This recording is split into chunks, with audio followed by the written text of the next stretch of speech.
A to Z के पूरे एक सेट को क्या कहते हैं?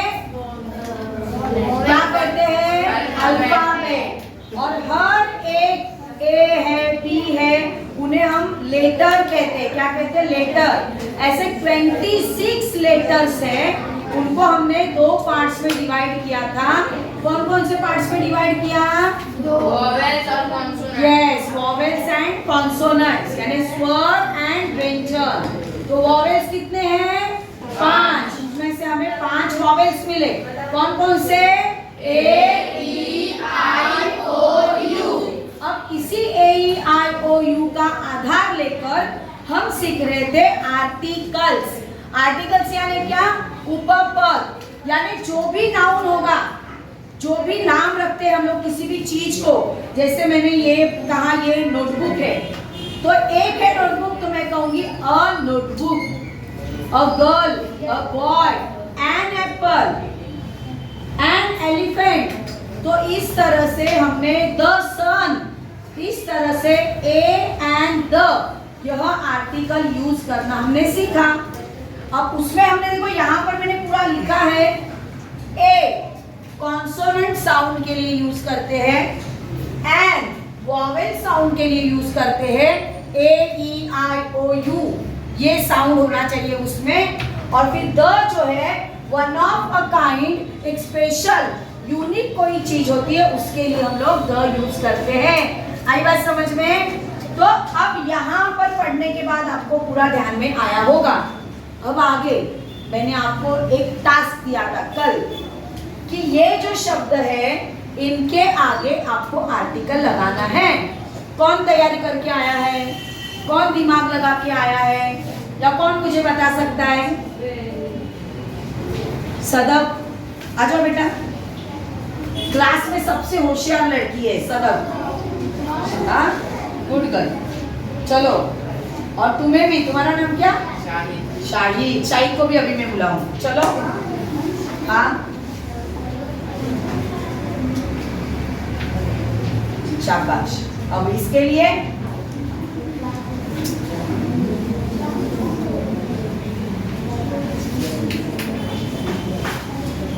जल्दी जल्दी, समय नहीं ये करना है। शाबाश, क्या सही है ये? Okay, nice. अब दूसरा, आजा शाहिद, ये सही है ना? देखो, हाँ, इसने लिखा और हमने अभी लॉक करना, लॉक किया जाए, इसको लॉक किया जाए। रूल के हिसाब से तो सही है, क्योंकि A, E, I, O, U, U umbrella, an umbrella, and university, सही है, यूनिवर्सिटी बराबर है ना? तो U आता है। फिर ये तो H है, H क्या है? क्या है? कॉन्सोनेंट है, कॉन्सोनेंट है तो ए आएगा, तो सही है जवाब। पर अब मैं जो आप लोगों को बताने जाने वाली हूँ वो कुछ ऐसा है जो सुनकर आपको ऐसा लगेगा अरे यार टीचर ये कैसा हो सकता है। मैं कैसे हो सकता है वो बता। तो चलो ये वाला सही है ना? दोनों ने सही बोला। चलो अभी जगह पे जाओ। अब मैं कुछ बताने जा रही हूँ, कुछ तो चेंज है। मैं ये कहती हूँ कि ये गलत है, मैं ये कहती हूँ ये गलत है। अब आपने तो सही कराया, आपका यू से चालू हुआ तो एन, एन से चालू हुआ तो ए। पर आपने कभी गौर किया मैंने यहाँ पर क्या लिखा है? कॉन्सोनेंट साउंड, साउंड शब्द का मैंने यूज किया है। यहाँ मैंने क्या लिखा है? आर्टिकल्स, उपपदे, ए एंड द, 3 आर्टिकल्स है। ये दोनों ए एंड इनडेफिनाइट आर्टिकल है, आर्टिकल्स है, और ये डेफिनाइट आर्टिकल है। Is it clear? ओके। पर यहाँ पर मैंने क्या लिखा है बच्चों? देखो, कॉन्सोनेंट यानी व्यंजन, कॉन्सोनेंट साउंड, साउंड सुनाई दे रहा है मैं क्या बोल रही हूँ? फिर यहाँ पे लिखा है वोवेल, वोवेल यानी स्वर, वोवेल साउंड। अब इन दोनों के पास गौर करना है। अब सुनो, ये क्या लिखा है बच्चों? अ, आ, ई, उ, ए, ऐ, ओ, औ, अम, अह, आ, ऑरेंज। समझ में आ रहा है? देखो मैंने यहाँ पे लिखा ऑरेंज, तो ये क्या है सब? स्वर है। क्या है? मराठी और हिंदी के स्वर है। इंग्लिश में भी इसमें ए, ई, आई, ओ, यू में ये सब स्वर बैठते हैं। ये मैंने आपको 5वीं में सिखाया हुआ है। अब खाली इसके ऊपर ध्यान दो, मराठी के स्वर और हिंदी के स्वर के पास ध्यान दो, तभी आपका आर्टिकल सही आने वाला है। अब यहाँ पर देखो ऑरेंज, ऑरेंज ओ से चालू हुआ, उसका साउंड किससे है? अ से, जो स्वर में बैठ रहा है। तो इसके आगे क्या लगेगा? क्या लगेगा? अब देखो इनके बारे में मैं बताती हूँ। हाँ,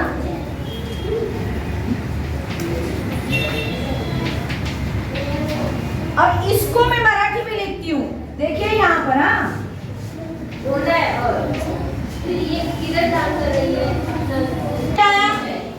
अरे एक मिनट, यहाँ पे है ना, ये यहाँ पर आना चाहिए यूनिवर।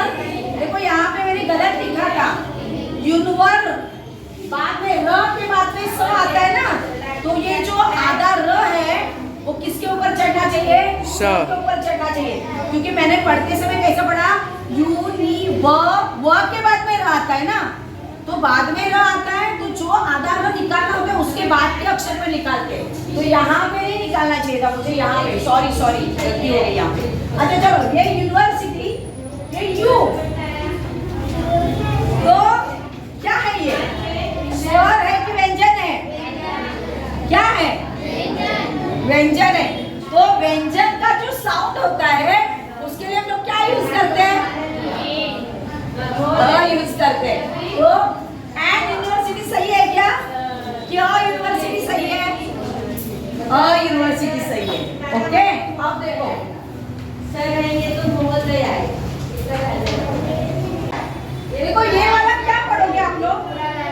ये वाला पढ़ो, ऑनेस्ट। क्या पढ़ा इसमें? ऑनेस्ट। अगर इसने ऑनेस्ट पढ़ा है तो जाहिर है एच ह आया, यानी व्यंजन आया, तो इससे आगे अ लगेगा। पर बच्चों यहाँ पर ये जो एच है ना, ये साइलेंट है, जिसका उच्चारण नहीं होता। ह का उच्चारण नहीं करते हैं हम, डायरेक्ट यहाँ से उच्चारण करेंगे ऑनेस्ट। क्या करेंगे? ऑनेस्ट। इसका उच्चारण क्या करेंगे? ऑनेस्ट। अगर इसका उच्चारण साउंड क्या है? साउंड इसका साउंड क्या है? ऑनेस्ट। तो ये किस में जाता है? कौन से साउंड में जाता है? वॉवेल साउंड में जाता है। तो अगर वॉवेल साउंड में जाता है तो यहाँ पे अ ऑनेस्ट आना चाहिए कि एन ऑनेस्ट आना चाहिए? एन ऑनेस्ट आना चाहिए। तो यहाँ पर क्या होगा? An honest. समझ में आया? अब ऐसे ही कुछ अलग अलग यूनिक आपको मैं देती हूँ। सिर्फ ध्यान क्या रखना है, अब तुम बड़े हो गए हो ना, 6th क्लास में हो, 7th क्लास में हो, तो आप लोग अभी बड़े हो गए हो, तो आपको याद रखना है साउंड के ऊपर भी जाना है। किसके ऊपर जाना है? साउंड। अभी ये देखो, यहाँ पर देखो, ये नो है और ये क्या है? ये भी नो है, ये भी नो है, दोनों का साउंड क्या है? यहाँ पर के का उच्चारण है क्या? के ये क्या है? साइलेंट है। तो साउंड के ऊपर जाओ। छोटे छोटे बच्चे होते हैं ना 5वीं के वगैरह, उनके ए, ई, आई, ओ, यू दिमाग में रखोगे तो चलेगा, पर अब तुम बड़े होने जा रहे हो, अभी आपको साउंड भी याद रखना है। अब देखना मैं क्या कौन कौन से शब्द लिखती हूँ। तो अभी आपको एक कंसेप्ट क्लियर हो गई, याद आया? अब इसके आगे आपको आर्टिकल्स लगाने हैं। कौन आएगा? आजा आजा आजा, जल्दी आ, आजा आजा, मैं हूँ प्यार तेरा। आजा, चलो आर्टिकल लगाएंगे ये। हाँ,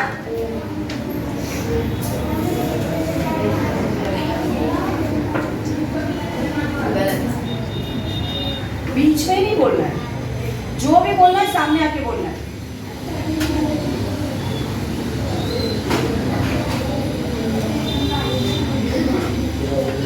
प्लीज साइलेंस।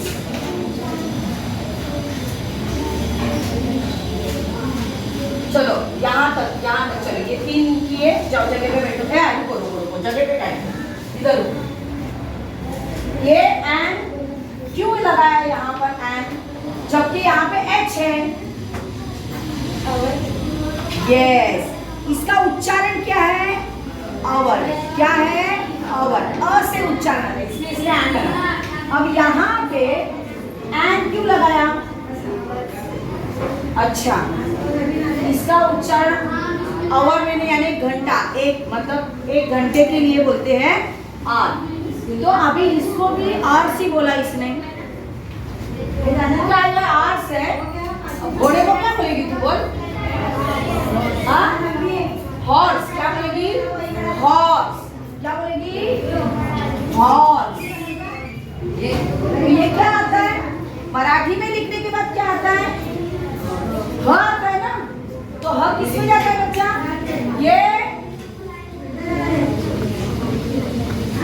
ये अवर, ये अ से आया, पर ये किस में जाता है? ह।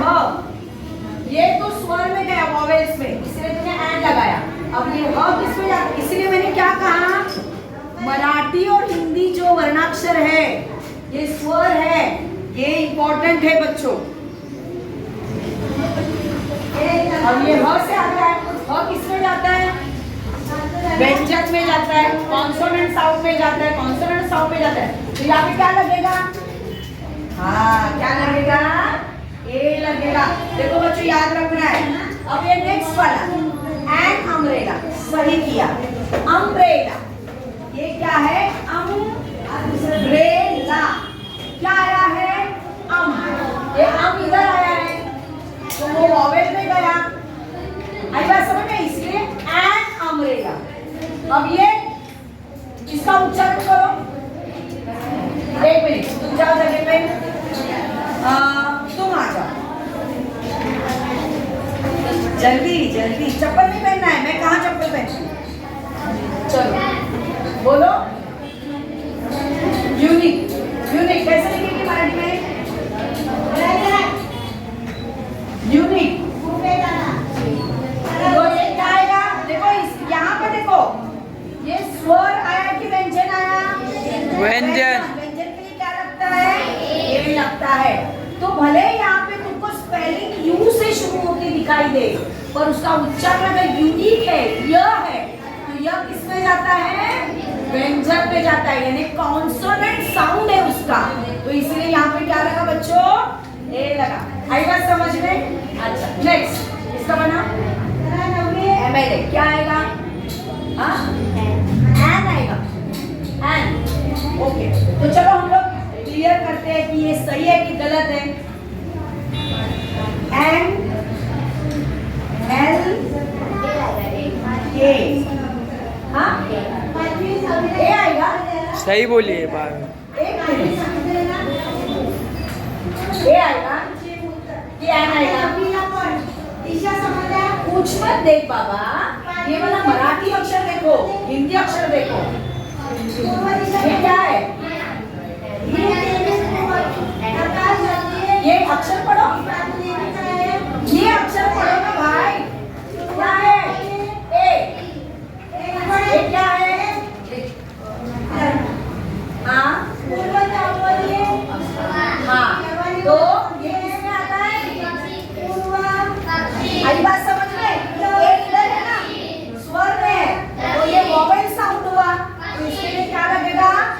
एंड लगेगा। क्या लगेगा? एंड लगेगा। अब ये महाराष्ट्र,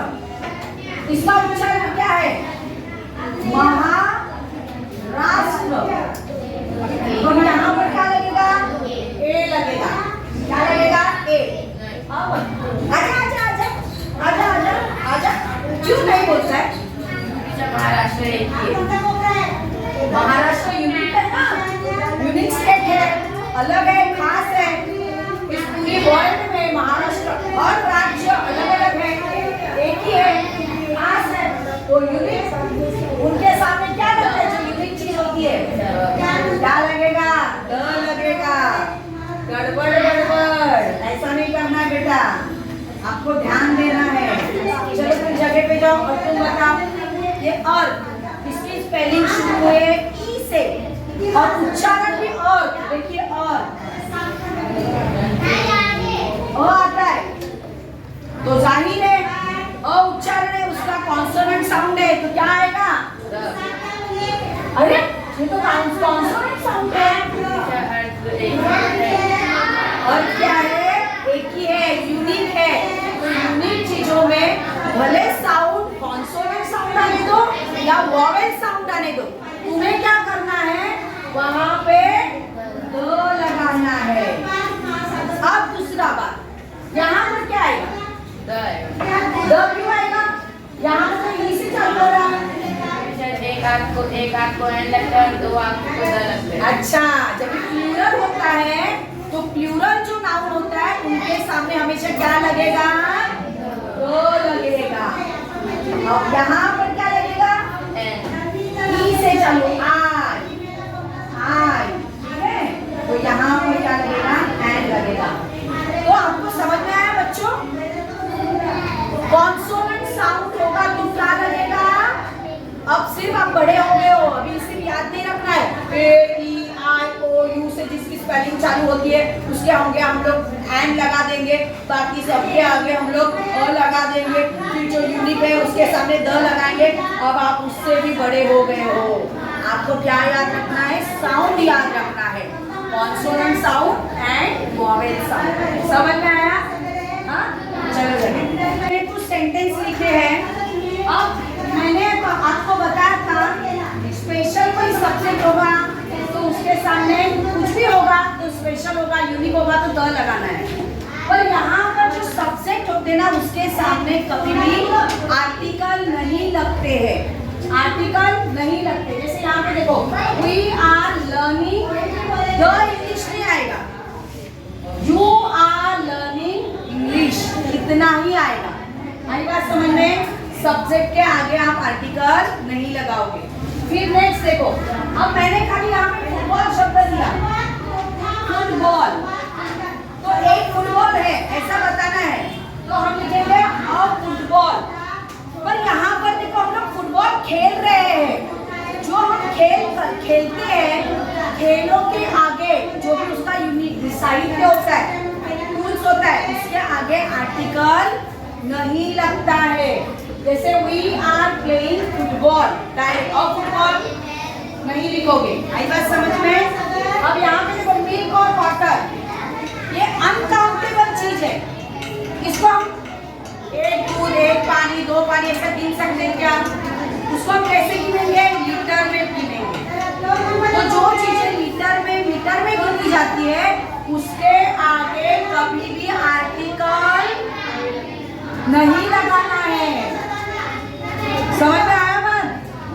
नेक्स्ट, ये यूनिफॉर्म, यूनिफॉर्म क्या लगेगा? अभी तो सिखाया मैंने, अ लगेगा क्योंकि वो कैसा लिखता है? यू, कॉन्सोनेंट साउंड है। अब यहाँ पे क्या साउंड है? देखो यूरोपियन, साउंड कौन सा आ रहा है? यू, कॉन्सोनेंट साउंड है तो यहाँ पे दोनों जगह पे क्या लगेगा? ए लगेगा। अब एक थोड़ी सी अलग बात बताती हूँ, कभी कभी आप लोगों ने कोई ऐसे पढ़ा होगा, स्टोरी पढ़ी होगी, तो वहां पे देखो द एलिफेंट, जबकि एन एलिफेंट चाहिए पर द एलिफेंट आता है, और डॉग चाहिए तो द डॉग आता है।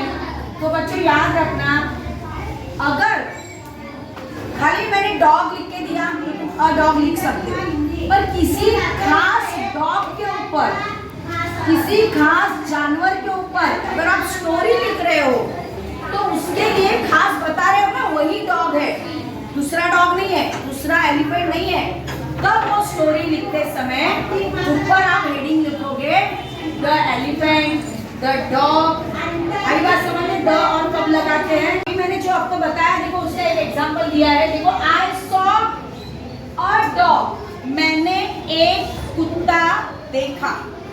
अब यहाँ पे क्या है? The dog was cute. मतलब हम किसी खास डॉग के बारे में, वहाँ पे बहुत सारे डॉगीज है, डॉग्स है वहाँ पे बहुत सारे, बराबर है। तो किसी एक डॉग के बारे में हम बता रहे हैं कि ये डॉग तो बहुत क्यूट है, तो इसीलिए वो खास है उन सब डॉग्स में, इसीलिए हमने इसका आगे क्या लगा दिया? दो लगा दिया। तो आपको याद रहेगा। तो इस तरह से ये आर्टिकल का टॉपिक आज के लेक्चर में खत्म हुआ। धन्यवाद।